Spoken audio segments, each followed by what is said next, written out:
Hi, Internet.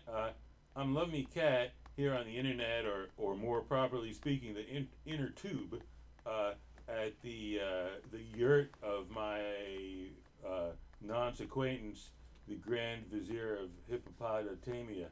And we're answering some questions from people who inhabit the world. And many of them have gotten internet, and they like to play on the internet and watch movies, and I guess that's pretty much what they do. They watch movies and they type things on their keyboards.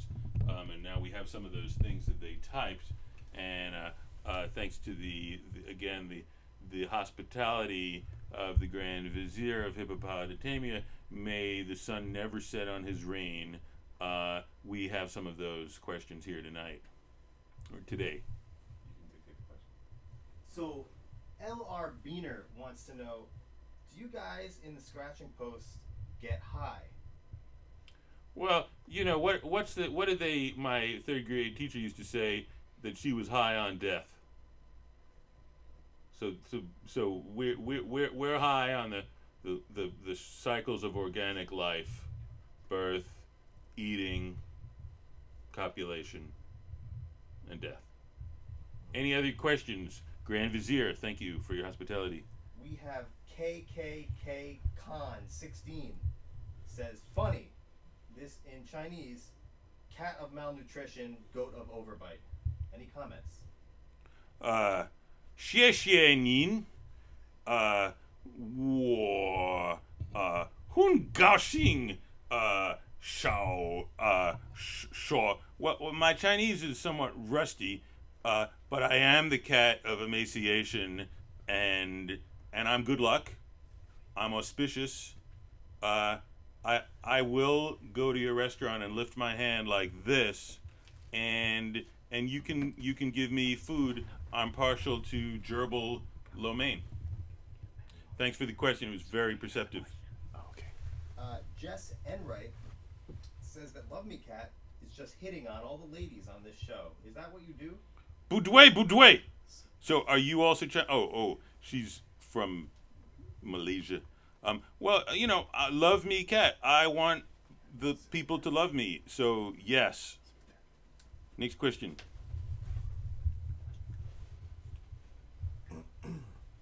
What happened to Sheepy's tongue? Everybody seems to love Sheepy's tongue. Well, I love Sheepy's tongue too. It's used to talk, and it's also used to consume grass, and I think an herb called chervil. Next question. When you're outside of the scratching post, what do you guys do? Do you go outside, or is this just your whole life? No, we go outside and we comb the neighborhood for tasty treats and adventures. Tasty treats and adventures. Who are Love Me Cat's favorite philosophers? Sheepy, Bronzo, Soren Kierkegaard, the usual. So what you're saying is you really like to broaden your horizons with foreign philosophy and ancient wisdom. Wisdom, ancient and modern. Sometimes it might be as close as Sheepy's tongue. Blogagon says, Hi. Why you so bony? Well, it's somewhat hurtful, Blogagon, to be perfectly honest. But I don't eat as much as I'd like. So if you can find me on the internet and you can send me a possum or a sock full of guinea pigs, I'd be eternally grateful. Jay Keller wants to know, have you been vaccinated? No, I'm afraid that vaccination would make it more difficult for me to spread a plague. Have you ever given somebody cat scratch disease? Oh, I don't know. Don't believe the stories. A lot of people want to glom onto my celebrity and will tell the most scurrilous gossip that they can conceive of.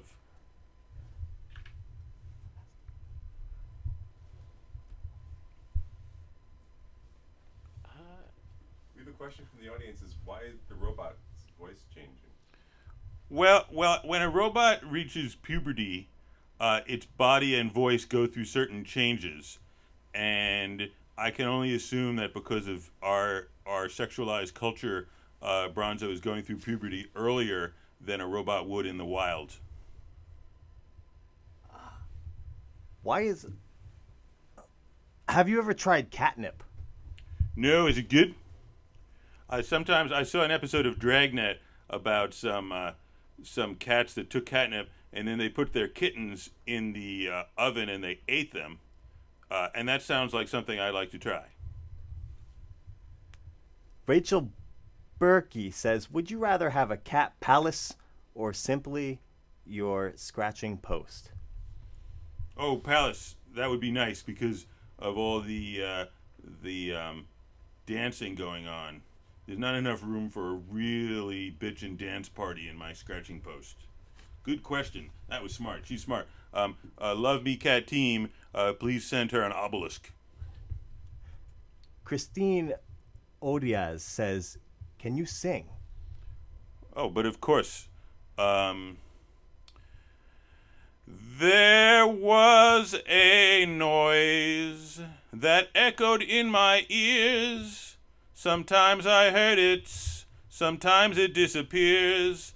Oh, lovely noise, it echoes in my mind. Sometimes it tells me to be cruel, and other times just to unwind. Well, that ought to answer your question, right? Rachel...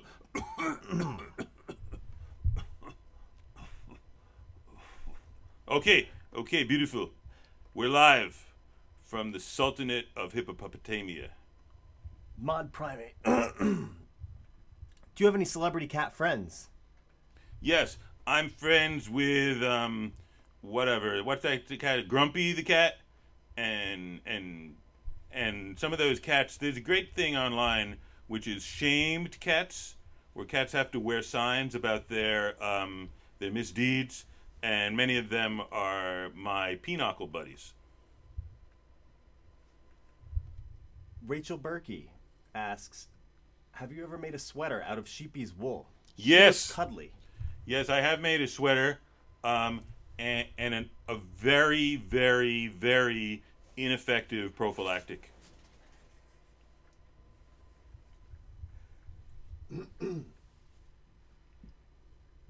Do you know what breed of cat you are? Where do you hail from? Well, I started out in a dumpster in Calabasas, and I think I've mentioned before, it's always a balls check. You go somewhere, there's a balls check. Everyone's always like checking, are you man enough to hack it? But in terms of breed, to me, we're all members of the same family, Felidae.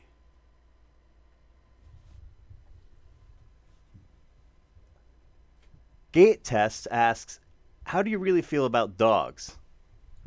Oh, very, very low class of creatures. I'll give you a perfect example. I had a meal, and I went to what we cats euphemistically refer to as the seat of ease, the litter box, to relieve myself.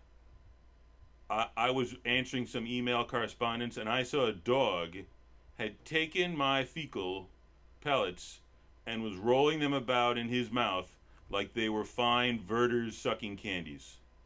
I think that pretty much says all you need to know about the furry friend known as dog. Empate wants to know, what are the pros and cons of being hairless? Well, the con is you don't have fur that makes people like you, and you don't have like your sex stink doesn't collect in your fur, which is a signal to people who like to smell the sex stink of a cat. And the you know, the Pro is looks pretty cool. So you guys are delightful. Look at Love Me Cat and listen to it and love me. Peace.